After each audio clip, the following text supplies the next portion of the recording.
అందరికీ నమస్కారం. అన్నయ్య అయితే బెండకాయనే మామిడికాయ కర్రీ అయితే చేస్తున్నాడనమాట.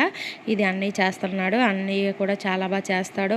ఈ విషయం ఒక వీడియోలో కూడా చెప్పాను కదా, ఇలాగ వీడియోలో చూపిస్తున్న విధంగా ఉల్లిపాయ, బెండకాయ ముక్కలు, టమాటాలు ఇలావన్నీ వేసుకొని ఒక్కో దాంట్లో ఒకటి బాగా ఫ్రై చేసుకోవాలి. ఉప్పు, కారం, పసుపు ఇవన్నీ వేసుకొని బాగా ఫ్రై చేసుకోవాలి.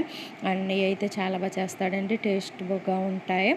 ఇలా వేగిన తర్వాత వాటర్ పోసుకోవాలి. కొంచెం ఉడికిన తర్వాత మనం తురుముకున్న మామిడికాయ ముక్కను కూడా వేసుకొని ఒక 5 నిమిషాలు అయితే కుకింగ్ చేసుకోవాలి. ఇలా కుక్ అయిన తర్వాత కొత్తిమీర కూడా వేసుకొని స్టవ్ ఆఫ్ చేసుకోవడమేనండి.